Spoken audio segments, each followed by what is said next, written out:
Hello everyone, Rodney Dangerfield cousin coming to you live via webcam from my parody entertainment show. And a black man, a 52-year-old black man, Roosevelt Mondesir, is making my show tonight. And what he did, he met his mother of his 4-year-old son at a 7-Eleven in Florida.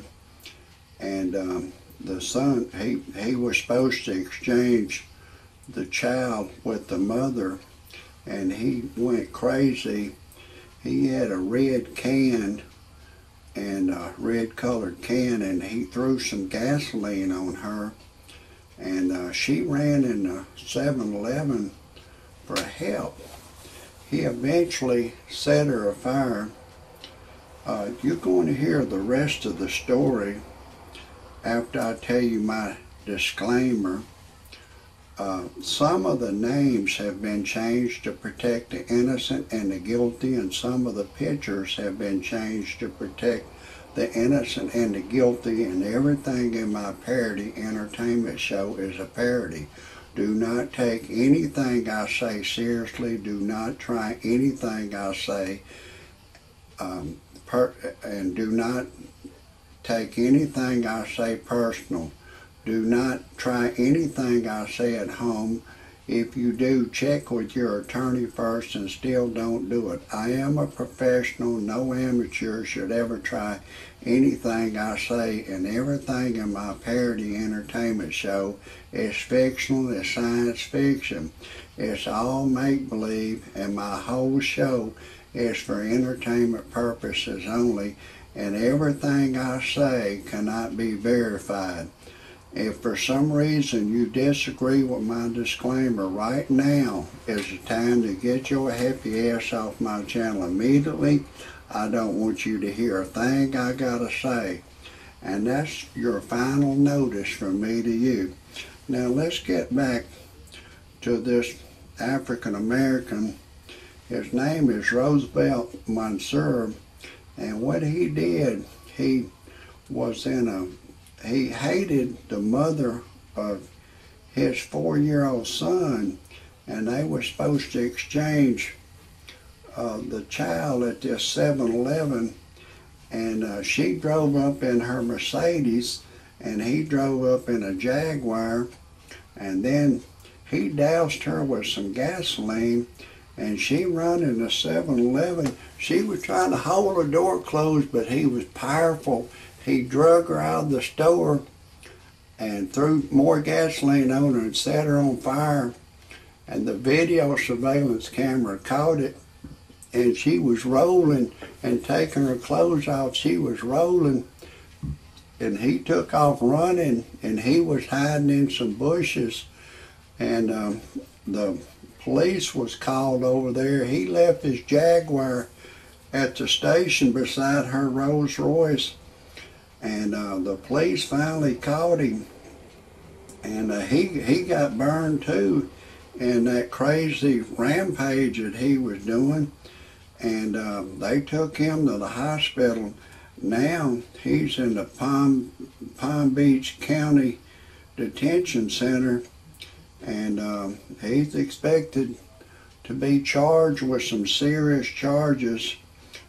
Let me break away for a second. I need to tell you a little more about who I am. I'm Rodney Dangerfield's cousin. You know my cousin, he don't get no respect.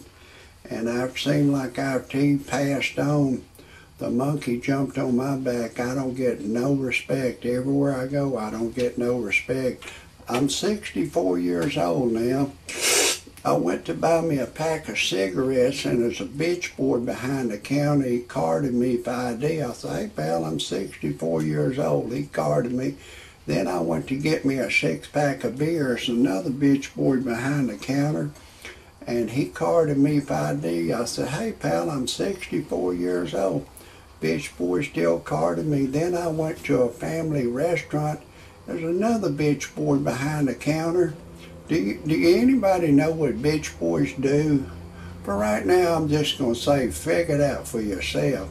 But there's a bitch boy behind the counter. He's charging me full price for my meal. I said, hey pal, I want my senior citizens discount. You know, you just got to be 55 years old to get your senior citizens discount. A bitch boy carded me, and I was having a lot of trouble with my wife. I told my wife, I'd like to get laid every once in a while, honey, and she said the only way I can get laid is crawl up a chicken's ass and let a chicken lay me. And then one day my wife and I was fixing to make love, and she was just staring in the sky. I said, honey, what's wrong? You can't figure out, you can't think of someone to fantasize who you had sex with while we make love? She said, no. I said, fuck it, neither can I. So we didn't even make love that day. And, you know, I started having a lot of trouble out of her. I took her to a dude ranch, and she left me for a dude. You know, first it was love, and then it was like we would fuck in the bathroom, fuck in the bathtub, fuck on the ground, fuck on the top of the car, and then at the end, it was like, fuck you out the door, fuck you in the bathroom, fuck you on the ground. It turned into hell raising. And anyways, I divorced her, and I went on the internet to a website called freepornphonesex.com. freepornphonesex.com. All it is a recording of a girl. She'll say, hey, lover boy, I'm having a party in my mouth. Would you like to come? If we was alone together, I'd unzip your zipper. And, you know, she said what all she would do. I can't tell y'all here now.